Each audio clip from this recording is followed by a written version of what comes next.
Hi, I'm Susan Colley, and welcome to You're Not Alone Surviving Your Child's Disability. There sometimes is a lot of confusion regarding Social Security for the disabled. Today we have Kristen Alberino, Metropolitan Public Affairs Specialist for Social Security, to hopefully answer some of your questions. Hi, Kristen. How are you? Thank you so much for having me. I'm good. Oh, no problem. Now, you might as well start it and get down to the nitty-gritty, right? That's right. So what is the difference between Social Security and Social Security disability? Yeah, so this is the most common question that I have as a public affairs person. I'm always on the road doing talks and trainings and talking to parents. And the biggest confusion is the difference between Social Security disability and SSI. SSI standing for Supplemental Security Income. Right. And what I usually say is it's the I. SSDI stands for Social Security Disability Insurance, meaning it's for workers. Okay. It's an insurance program. So as we work and contribute to Social Security, we're contributing hopefully for our retirement.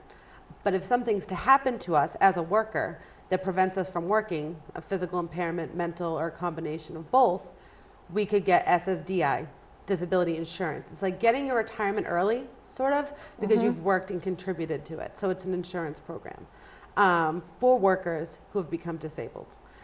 What about person that is disabled right when they're born? Right, and that would be more typically SSI, but SSI stands for Supplemental Security Income. It's a needs-based program. The Social Security Administration helps administer the payments for SSI, but it is not Social Security. Nobody has worked and earned it. Right. It's strictly based on need. So we're looking at a person's income, assets, but they also typically have to be blind or disabled. If you're over age 65, you can get SSI without having blindness or a disability. Right. But when we're looking at children, somebody born with a disability, we're looking at the income and assets of the parents. And that's the case for SSI until they reach age 18. Once they reach age 18, we're no longer looking at income and assets of the parents. We're looking at only what's in that now adult child's name.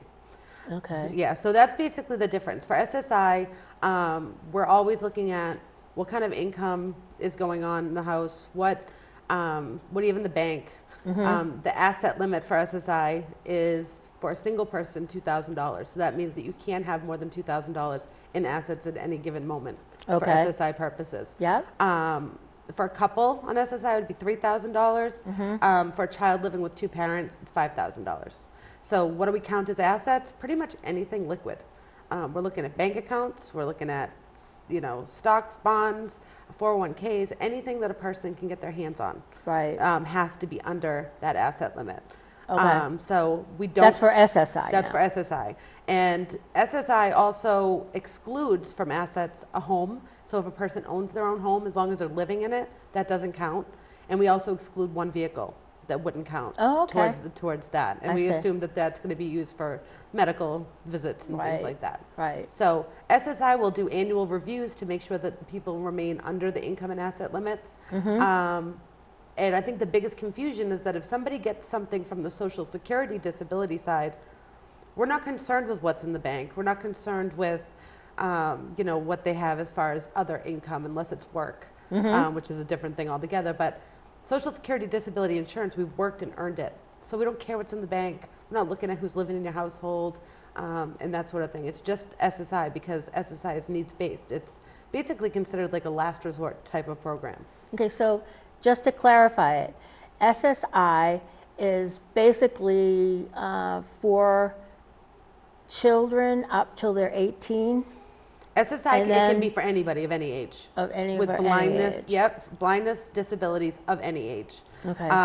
If you're age 65 and older, we're not looking at disability stuff. Right. We're just looking at are you 65 and meet that income and asset stuff. Right. I get that. Yeah. So a child who is disabled qualifies for SSDI when they turn 18?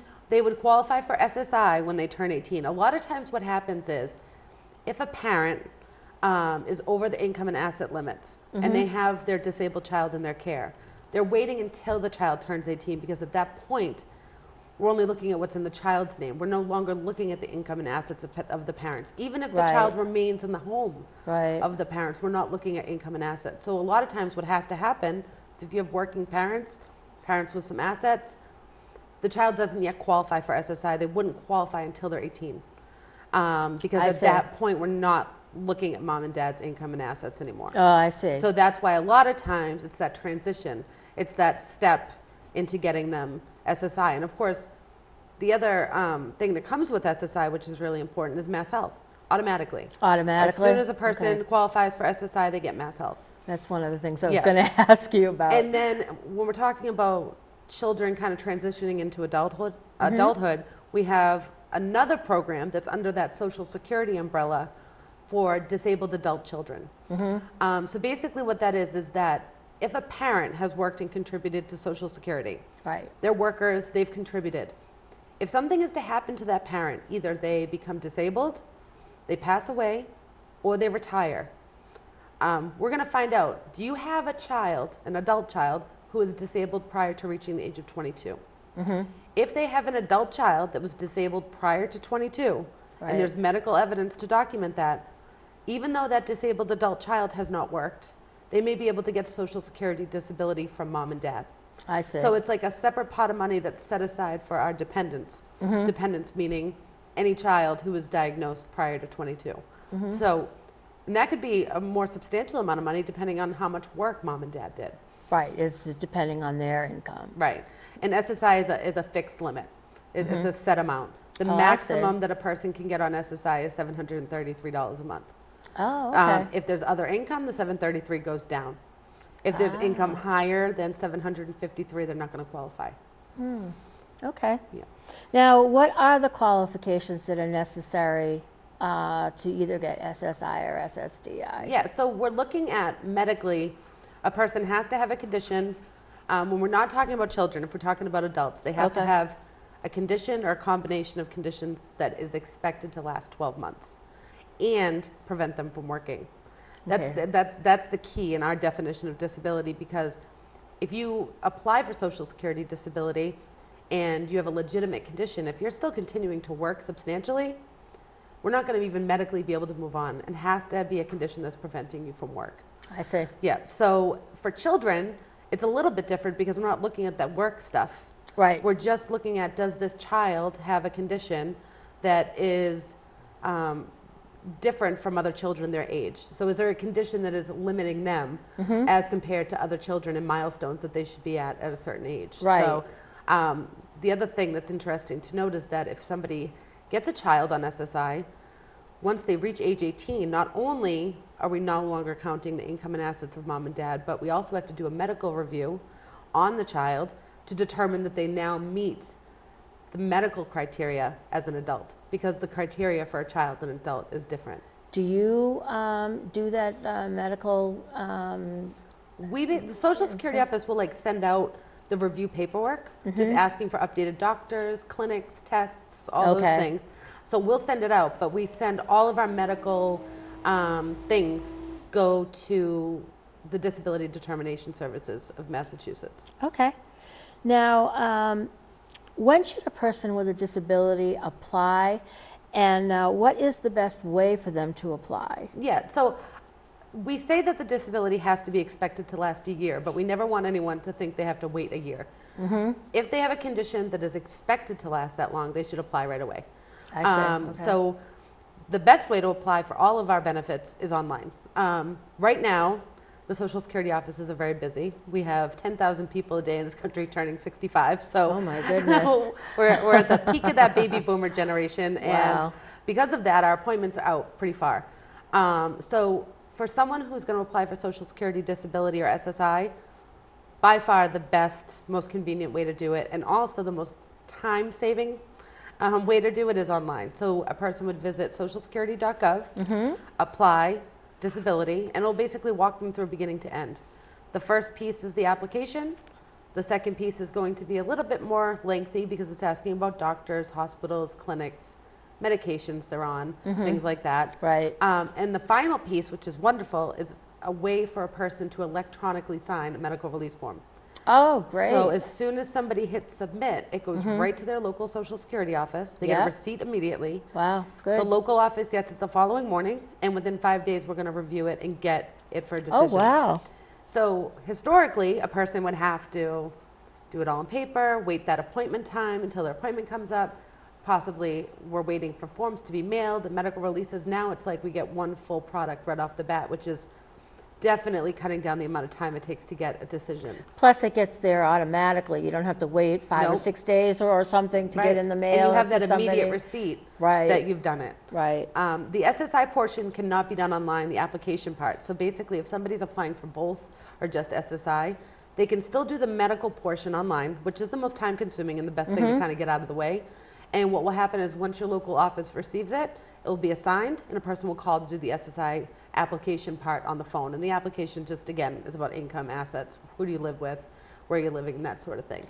So, yeah. So just to back up, you can get both SSI and SSDI? You can do them both online. Okay. You can get both SSI and SSDI. So in other words, if I worked and contributed to Social Security Disability, and my payment amount is only $500, for example, so that I've worked, but maybe not that much. Right. Because my $500 is less than the SSI amount, I would get a mix of both. So I would get my SSDI first, which would be 500 in that example, and then I would get 200 and something from the SSI to give me a combined amount. So if you have unearned income from unemployment, SSDI, a pension, whatever, and it's under the SSI amount, as long as I also meet the assets, I could get both. Oh, okay. Now, what kind of paperwork needs to be presented to the Social Security office to apply? Yeah, usually we don't ask anyone to get medical records or anything like that. We don't want them to spend that sort of time doing it. We'll do all the paperwork with them. If they do it online, again, we get it the next morning, we'll review it, call if we have any questions, do the SSI application. But as far as paperwork, once they sign the medical release and say that it's okay, then we'll you do guys that. Do all the we send it to legwork? the Disability Determination Services, which is a state agency. The medical examiners, they'll start getting all the medical records. It's very common that if you apply, the DDS, of Disability Determination Services, is going to ask you to visit one of our doctors. And they will provide transportation, they'll pay for it. But it's a very important appointment. So it's something that somebody should expect while they're in that process, that it's very likely they'll get some mail home either with an appointment or maybe even like a report to fill out, asking more about their condition and things. So that's really important. Now, how are payments allocated? How much, you kind of explained it, but how much does a person get, like say on SSDI, sorry? Yep. How much do they actually get? Is it based on their income? SSDI, the disability insurance, is strictly based on how much work a person did.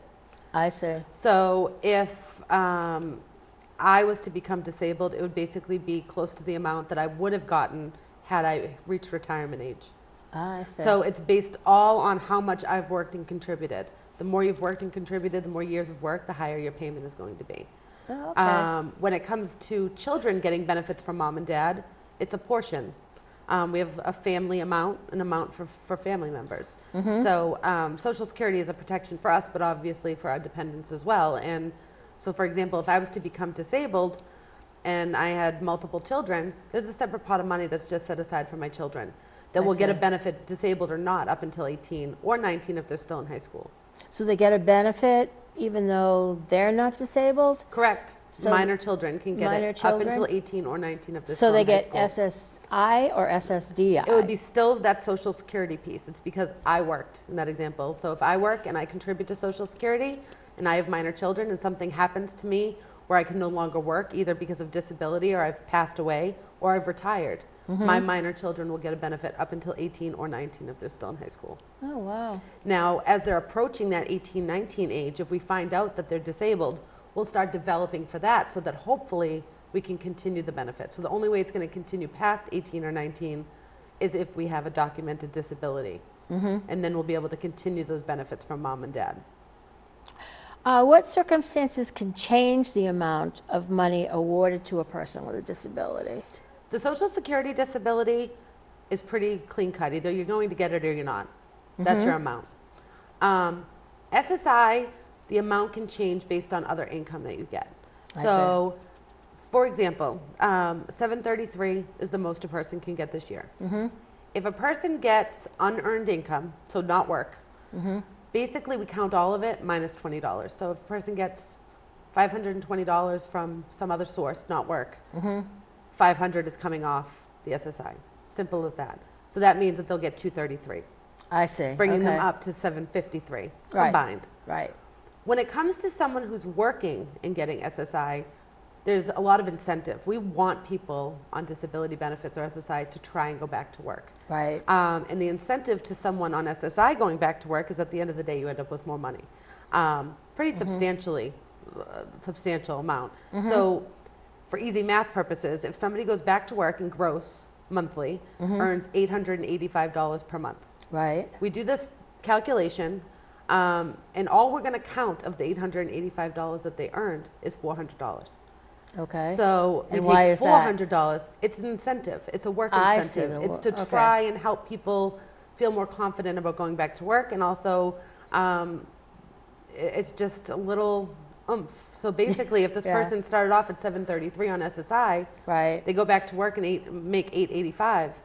We're only counting $400 against the SSI. I see. So at the end of the day, they end up with more money. So what's the incentive? The incentive is that you get more money. Right. We are not paying out as much money, and they have a job that hopefully they're will in the develop community. into something. There you go. Yeah. And as long as somebody gets $1 from SSI, they're still entitled to Mass Health. Oh, wow. And another work incentive for someone going back to work on SSI is that if they're getting SSI benefits and because of work, because they've earned so much, it does cause the SSI amount to go to zero, we'll continue their Mass Health for 12 months.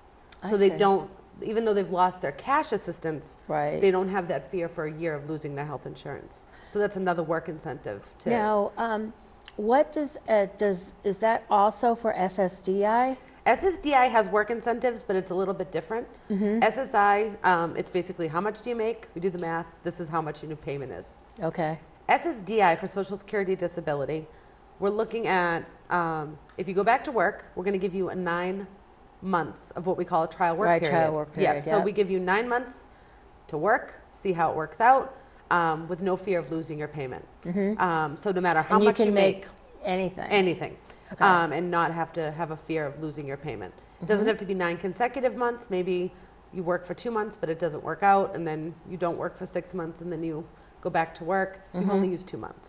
I see. Okay. So it's not like once you start, your 9 months are ticking type of thing. Yeah. So that 9 months, we're guaranteeing you an opportunity to try and go back to work, see how it works out without any fear of losing your payments. Okay. Once they've used up those 9 months, they end up in this other kind of phase where as long as they keep it under what we call substantial gainful activity, which is a money amount, which this year is $1,090. If they keep it under that, they still can get an SSDI check and work. I see. Okay. So they could work like part-time. Yep. Yeah. You know. Yeah. The key to that is just making sure we know. I think it's a big misconception that Social Security knows. We'll find out, but we don't know. Yeah. and eventually could mean we've paid you for a long time when we shouldn't have. Yeah. And that's what we're trying to prevent. We don't want to discourage people from going back to work. So the first step is contacting a local office and finding out who your person is as far as reporting work, what the best method is. For SSI, it's as easy as making a telephone call. We have telephone wage reporting for SSI to make sure you're reporting it on time. You call and it's voice recognition, and that's it. SSDI is a little bit more complicated, whether you have to drop off the pay stubs or mail them in. You want to know to who. So that we're updating it timely to prevent any overpayments. Okay, that makes sense. How often is a case reviewed, and why would it be reviewed? Yeah, that's a good question. Everybody's case is different. So we do 2 different types of reviews. We do medical reviews and non-medical reviews. Medical reviews would happen for anybody, SSI, SSDI, anyone. And it's all based on what their condition is. So if a person is likely to get better in a year, we might do a review in a year. If it's something that, is never going away, some sort of condition that's for life, it might be 7 years, 10 years. So everybody's situation is different, but the medical review basically will send a notice out just asking updated doctors, hospitals, clinics, and things like that, prescriptions that they're taking, but it's all dependent on the diagnosis. And when a person first gets approved for SSI or SSDI, on their award letter it will tell them what we've found them disabled, like what the condition is, and when they'll have their medical reviews. So it could be 3 years, 5 years, 7 years, 10 years. It just depends on what their condition is. So they'll know ahead of time. Yeah. Yeah. Okay. Yeah. That's great. And for SSI, we do the non-medical reviews usually annually, and it's just an update on income, assets, whether they've gone back to work, acquired any new resources, and things like that. So, again, if you apply for Social Security disability, you automatically qualify for Medicare and Mass Health? So for SSI, it's Mass Health or Medicaid, and then for SSDI, it's Medicare. SSI, there's no waiting period. Once you qualify for SSI, you get Mass Health. For SSDI, the disability insurance, once you've been on the rolls with us for 24 months, on the 25th month you can get Medicare. So it's for a whole 24 months? You have to wait, yeah. And SSI goes from the application date, whereas SSDI, we can try and go backwards to when a person became disabled. So it kind of could eat up a lot of that 24 months if they held off on applying. But yeah, there's a 24-month waiting period, and on the 25th month they would get automatically entitled to Medicare. Wow, that's a long time. It is, and sometimes if a person gets SSI and SSDI, they'll get Mass Health for a while before the Medicare comes into play. The other thing that's worth mentioning is that if somebody gets Mass Health and Medicare, Mass Health will pay for the Medicare premiums when they get both, so they don't even see that coming out of their Social Security. If you have an older couple that's married, maybe they're getting covered from their other spouse's insurance. You may not need the Medicare right away. But after the 24 months, usually 3 months before the 25th month, they'll get a notice letting them know that they're eligible for Medicare. Now, what type of assistance do children with disabilities receive if the parent is disabled? Right, so if a parent is disabled, automatically their children could get something. So if the parent is disabled and they've worked and contributed enough to Social Security, again, minor children can get something up until 18 or 19 if they're still in high school. Right, but what happens if the parent is from the get-go disabled? Right. And they don't work? Do they still qualify? No, there's no, SSI would be the only program for non-workers that Social Security administers. So that's always just for the individual or the individual child. It's not a family benefit. It's only for the person with the disability. So there wouldn't be a payment for children in the house. It would just be that mom or dad got their SSI payment. Okay, I see.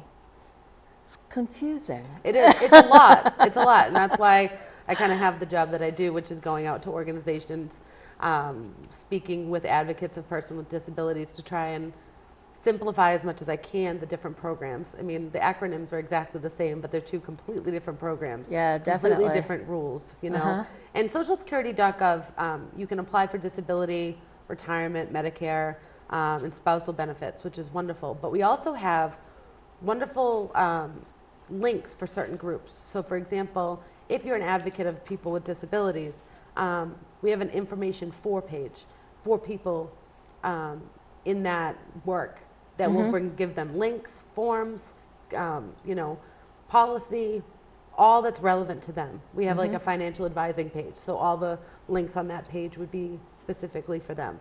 So that's really helpful for advocates and things in the community to maybe save that as a favorite, because they'll get updates anytime that page is updated with anything new, and it's just making sure that they know what's new with Social Security as far as the disability programs and SSI. Right. Yeah. So, and then the other thing worth mentioning at socialsecurity.gov is the My Social Security account. Once somebody turns 18, they can create a My Social Security account, and if they're collecting benefits from us, it's a way for them to see their payment history, update address, phone number, direct deposit, and also get a benefit letter or an award letter. Oftentimes, if you're getting a benefit and you have a landlord or you're in housing, they ask for this letter. It's one of the biggest workloads that we have.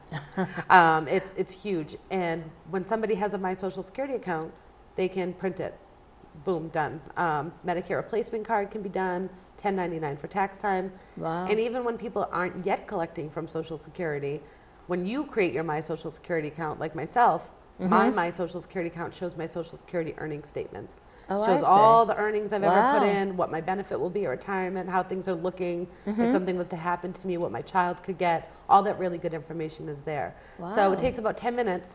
It's safe and secure, and we recommend that everybody has this account. But I think that when you're talking about people getting benefits, it really opens the doors to a way to do business with us without possibly having to wait in our very busy offices or call. Right, So or if you have call. that little business to do, my recommendation is to have a My Social Security account. Again, you have to be 18 and have an email address. Okay, that sounds reasonable. So how long did you say the waiting period is to get SSI or SSDI? So typically, by the time you apply, on average, it's 3 to 6 months before we get a medical determination. That's on average. But we also have some new kind of initiatives to kind of single out those people that are really in need and have a very clear-cut disability. One of those things is called compassionate allowances. So if you're filling out the application online or even with us, and you say that you have a certain condition, it will basically get flagged and approved almost immediately. We would just have to confirm with your doctor one way or another that this is the diagnosis. Started off as like 25 conditions, now we're well over 100. I mean, well over 200 Wow. conditions that if you say this is what I have, it's considered a compassionate allowance. It's going to get approved immediately. Just Oh, an example excellent. of that is like Lou Gehrig's disease, ALS, or something like that. You Right. get it, you're done. It's going to get approved right away. Right. We also have other, like a specific group at the Disability Determination Services that try to do quick disability determinations. So if you're filling out the application, you say that these are my conditions, these are the medications I take, the test, the program will actually flag it and say this is likely to get approved.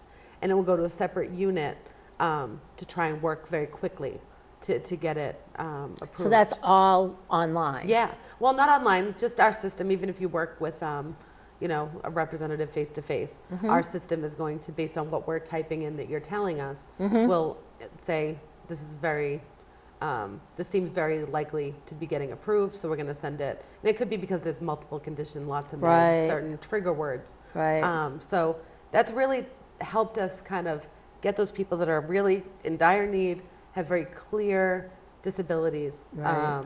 Get approved quicker. Quicker? Yeah. Okay. Now, what happens if the applicant for SSI and SSDI is denied?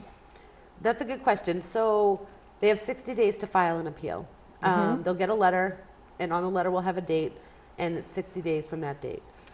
There is no reason to visit your local Social Security office to file an appeal. Absolutely can be done online. It's just going to ask for the date on that letter, and it'll bring you to another medical form that's asking about updated doctors, hospitals, and things like that.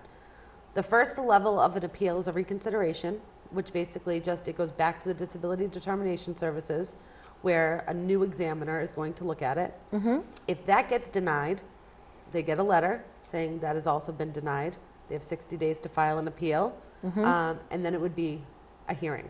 So the second level of an appeal is a hearing. Oh, I see. So we have our own hearings offices with administrative law judges, and they have, again, 60 days to file an appeal, but the hearing could be quite a ways out. So it's important that if somebody gets to that point, that they go online right away and get in line, sort of thing. File their appeal, so the sooner they do that, the sooner they are to come up on their hearing date. Yeah.